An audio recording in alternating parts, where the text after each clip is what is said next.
На Плетвар денеска се чекаше со часови во колони. Група граѓани повторно излегува на протест со барање државата да им овозможи да возат без возачки дозволи.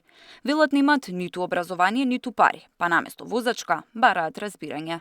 Да им се дозволи да возат како и години наназад и полицијата да не им ги одзема возилата кои ги возат без дозвола. Значи, ова не е добро за сите, не само за нас. За роми, за турци, за албанци. Тоа нема врска, значи пола Македонија нема возачки. Некој нема завршено школу. Нека да усно прашање, нека состава некој начин неписмените да може да положа. Тој може не е писмен да чита. Да. Ама има во глата појаки од тој што е возачка. Така е. Дали е така, луѓе? Протест имаше и пред полициската станица во Битола, но и во Струмица. До вчера сите крадеа, така ромите? Да. Така? Така е. Од денеска натаму, дали имате толку кражби веќе 7-8 години во Македонија? Не. Зошто сите веќе работат нашите деца? Види, школа идат. Сите во школа идат нашите деца. Фачки само и ние сакаме мирно живот да имаме со вас.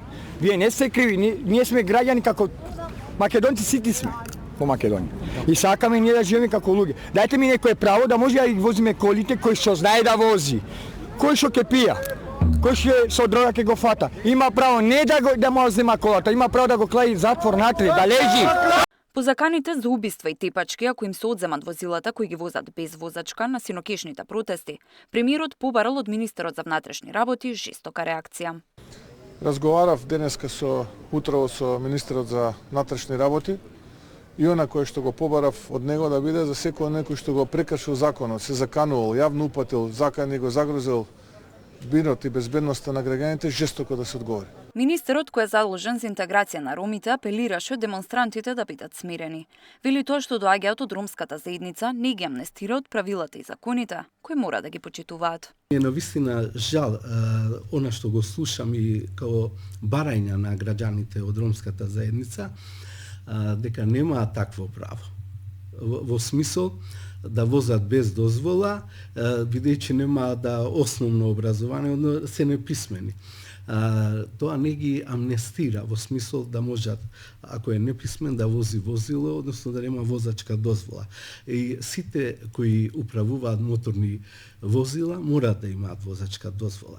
Селију вели разговарале со Министерката за образование да им се укаже можност и финансиска поддршка на оние граѓани од ромската заедница да го дозавршат основното образование, па со тоа понатаму да можат да полагаат и за возачка дозвола. Овде се работи за возрастни луѓе и токму за тие луѓе бараме одредени субвенции од страна едноставно да не треба да им даат такви финансиски средства, да бидат ослободени од партиципацијата за да ги положат, односно да го оформат основното образование. Тоа ќе биде еден добар потек и на самата влада на нашата држава, а добар потек и за самите корисници, односно ромите помлади или до 30 години, 29 мислам дека баравме. Синоќа протести имаше во Прилеп, Ресен, Струмица, Штип, Кочани, како и пред судот и полицијата во Битола. На среде автопатот Битола-Охрид се палеа гуми и огнови и патот беше блокиран за сообраќај. Кај да најде тие за возачки пари? Дека сме роми, ние правда немаме. Но протестите се поделија. На автопатот останаа жените, а мажите се префрлија пред судот и полицијата во Битола. Бара инструктор да седи до нив и да потврди дека знаат да возат. Ако направеле грешки, ќе плателе за да добијат дозвола. Без возачки возеле со години, а ако им ги земеле колите, се заканија со убиства. Од полицијата немаме против. Некој ако ни земи возило, да знаете ќе има и тепачки убиства. Значи И во Штип се палеа гуми на улица, пошто интервенираше и пожарната за да го изгасне огнот и да се нормализира состојбата.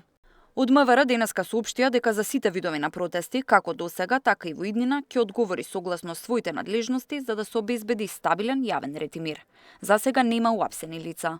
Тамара Дичевска, Сител телевизија.